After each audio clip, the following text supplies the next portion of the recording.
बिहार में नीतीश कुमार की ओर से बीजेपी का साथ छोड़ने के बाद अब आरजेडी समेत अन्य विपक्षी दलों के सहयोग से नई सरकार का गठन हो चुका है। साथ ही पहले दोस्ती की बातें करने वाले जेडीयू नेताओं के सुर एकदम पलट गए हैं।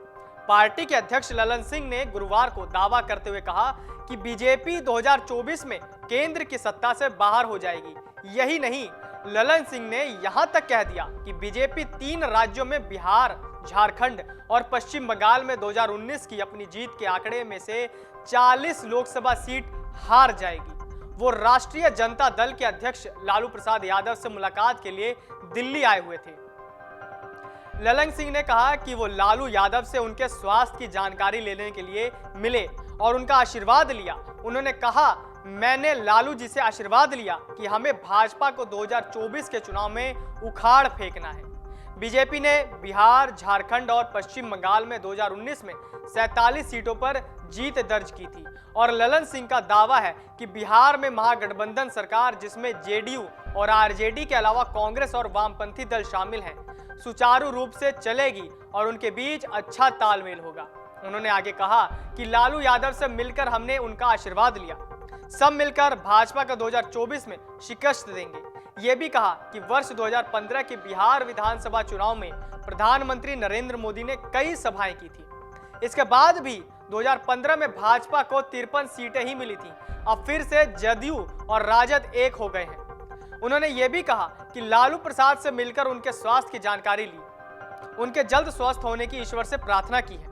उधर बिहार विधानसभा विशेष सत्र 24 अगस्त को बुलाया जाना तय हुआ है। स्पीकर विजय कुमार सिन्हा ने बताया कि उन्होंने सदन का विशेष सत्र बुलाए जाने का मुख्यमंत्री नीतीश कुमार के कार्यालय का अनुरोध मंजूर कर लिया। इस विशेष सत्र के दौरान नई सरकार सदन में बहुमत साबित करेगी। बीजेपी के वरिष्ठ नेता सिन्हा के खिलाफ महागठबंधन के विधायकों ने अविश्वास प्रस्ताव लाए जाने की मांग की है। विजय कुमार सिन्हा ने बताया कि वो दिल्ली जाने वाले हैं, लेकिन उन्होंने ये बताने से इनकार कर दिया कि क्या इस दौरान शीर्ष नेतृत्व के साथ उनकी कोई बैठक होगी। ललन सिंह ने कहा कि बीजेपी के कई नेताओं ने कहा कि जनमत के साथ खिलवाड़ हुआ। बिहार के सीएम विश्वासघाती नहीं है। जेडीयू ने अरुणाचल प्रदेश में 7 सीटें जीती। हमारे 6 विधायकों को उन्होंने अपने दल में मिला लिया।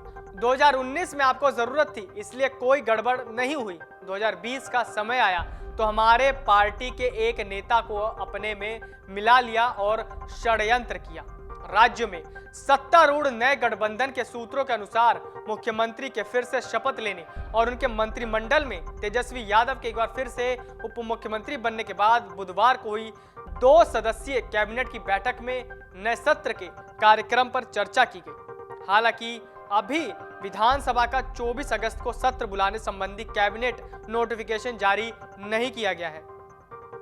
सूत्रों ने बताया कि मंत्रिपरिषद का विस्तार अगले सप्ताह होने की संभावना है। मुख्यमंत्री ने इससे पहले कहा था कि मंत्रिमंडल का विस्तार 15 अगस्त के बाद होगा।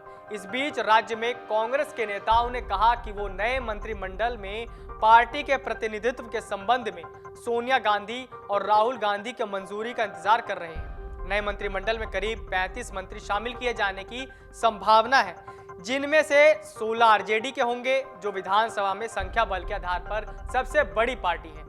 जेडीयू से 13, कांग्रेस से 4 और एक हिंदुस्तानी अवाम मोर्चा से 1 मंत्री को शामिल किया जा सकता है। इसके अलावा एक निर्दलीय विधायक को भी मंत्री बनाया जा सकता है। डाउनलोड करें अमर उजाला ऐप और पाएं खबरें लगातार। अगर आप ये वीडियो YouTube पर देख रहे हैं तो हमारे चैनल को सब्सक्राइब करें और बेल आइकन को दबाना ना भूलें। अगर आप Facebook पर ये वीडियो देख रहे हैं तो हमारे पेज को लाइक करें।